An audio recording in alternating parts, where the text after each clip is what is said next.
the murder. Well, so what? Well, he was also the chief witness at the trial. A witness for the prosecution. But he saw the shooting, didn't he? But that's just the point. He saw Mr. Lindell shoot Mr. Richardson. Well, that's not what you told me last time. I mean that he was an eyewitness. No, that's right. He didn't actually see the shooting. He was miles away when it happened. I don't quite remember the details. There was something about a phone call, maybe? Yes, that's what it was. He claimed that Mr. Richardson was talking to him on the phone when Mr. Lindell showed up at his apartment. He said that Richardson cried out something about Lindell having a gun. And then he heard the shot. But how could that have happened if the gun was fired by Mr. Paulson? If, Mrs. Canby, that's the big little word, isn't it? If. But don't you see what I'm saying, Stuart?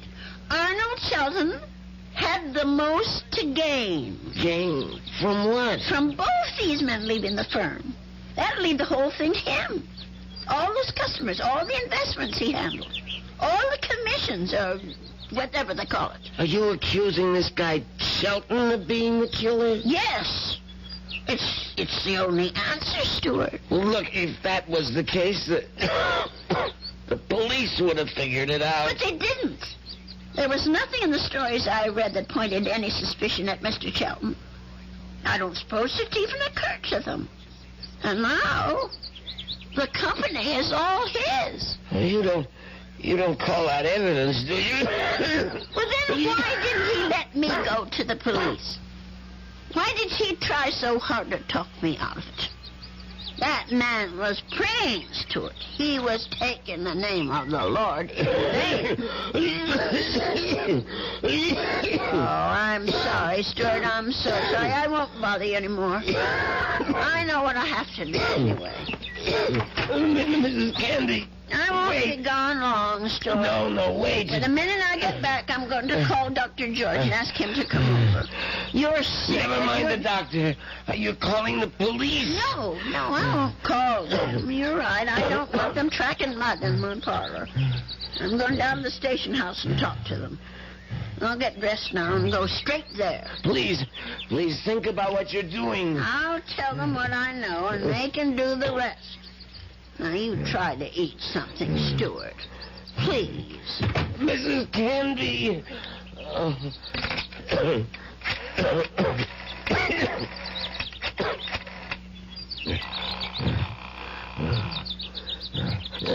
Sheldon? What is this, Winfield? I told you not to call me at the office. It's an emergency. You sound terrible. What's the matter with you? I'm sick. Only you're going to be a lot sicker. What are you talking about? The old lady. I can't stop her. She's decided to talk. What? She figured it out. Figured out exactly what you did, Sheldon, and how you did it. You fool. You've got to stop her. Do you hear me? That wasn't part of the deal, Sheldon. It's all of the deal now. The price didn't include anything like that. The price just doubled. Old ladies are always having accidents. Make her have one. Make her have one now, Winfield. All right. She's gonna have a fall down the cellar steps. Right now. I gotta get my robe on and my slippers. I gotta hurry.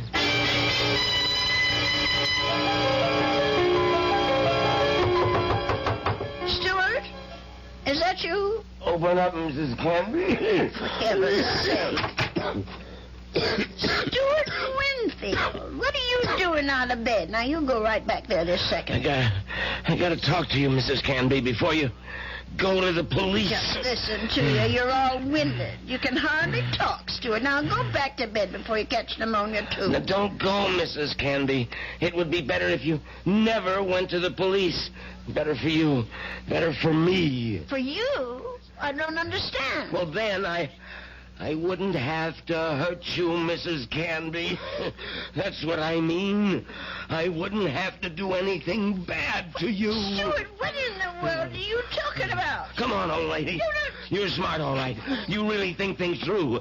So now, think a little harder. You knew? Stuart, you knew about Mr. Paulson? That's right. That's how you knew my room was still rented, because Mr. Shelton told you. Now you're getting there, Mrs. Canby. And that's why you rented it. That's why. You were sent here. Just to watch you, Mrs. Canby. Just to see that you stayed sensible. Mr. Shelton did. I was hoping you'd never change your mind about calling the police. I didn't want this part of it. This isn't the part I like. Let me go, Stuart. Just relax, Mrs. Canby. Just take it easy. Please, Why, you're as light as a feather, Mrs. Canby.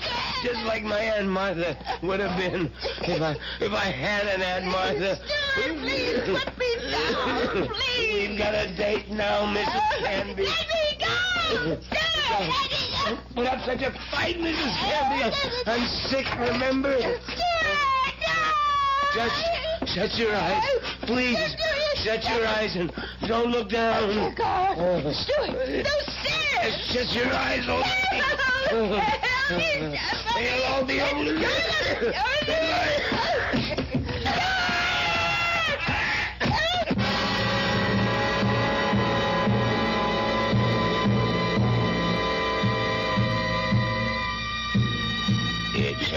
It's all right now, Ada. Just be glad that it wasn't you at the bottom of those stairs. Will he be all right, Dr. George? Now, what do you want to worry about that man for? Truth is, his injuries don't amount to very much. A couple of broken ribs seem to be the worst of it. But he'll be a patient for some time before they can put him in prison where he belongs. Him and his friend. What was that man's name again? You mean Mr. Shelton? Have they arrested him? Yeah. That's what the police detective said. I don't understand. Stuart's injuries aren't serious. It's not the fall that made Winfield so sick. His case was diagnosed as simple pneumonia at first. And then I remembered about your first boarder. Nelson, was it? Paulson. Yes, Paulson. But he had pneumonia, too. He died of it. Oh, is pneumonia contagious? Yes, it is, but this disease was even more contagious. It's a pneumonia caused by a disease called psittacosis, better known as parrot fever. You get it from sick birds, like the parakeets in your spare room. Oh, no. Mr. Paulson's bird. Sorry, Ada, but they had to be taken out and destroyed. Oh, what a shame. There's one reason I feel sorry for them. They saved your life. Made Mr. Winfield too weak even to throw a little old lady down a flight of steps. Those poor little creatures. Yeah, but you can be grateful they didn't make you sick, too. Parrot fever is so contagious that no more than one person in 1,000 could be exposed to it and escape infection. It was pretty darn close to a miracle, Ada. We're hard to kill, Doctor. Remember? The old ones are hard to kill.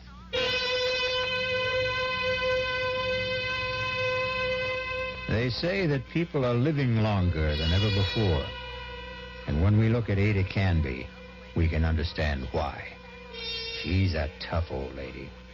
So tough she could withstand the threats of man, beasts, and bird. So let that be a warning to all those who think that our senior citizens are easy prey for crime. Watch out. They may turn the tables on you. Or the stairs. I'll be back shortly. This is Phyllis Diller. Playing comedy and being funny is my life. Now, when you hear my voice, you expect a joke and a laugh. But my kind of laughs and jokes are no help at all to a very special kind of people. Mentally retarded children. You can help by being someone who cares. Someone who will help. With help. With proper training to stimulate his mind, and with love and patience, every single mentally retarded child can gain a better understanding of his world. But this takes a lot of work and so much time. It's a big job. Won't you help the people who are trying to get the job done? your local association of the National Association for Retarded Children. Call them.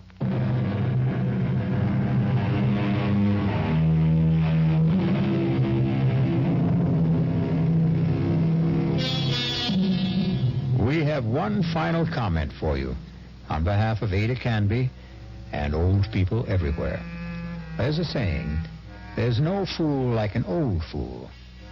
But it's also true that there's no wisdom and strength like old wisdom and strength. There. Does that make you feel better about your next birthday?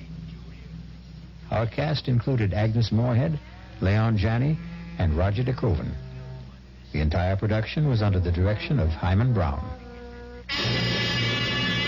Now, a preview of our next tale. You spoil me shamefully.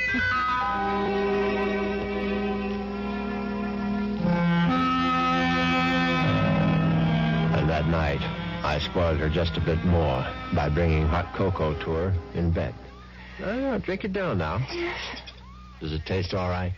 Oh, it tastes just fine. Now, that was very good news, because I'd prepared the hot cocoa myself. And I had no idea whether 25 melted sleeping pills would seriously affect the flavor. This is E.G. Marshall inviting you to return to our Mystery Theater for another adventure in the macabre. Until next time, pleasant dreams.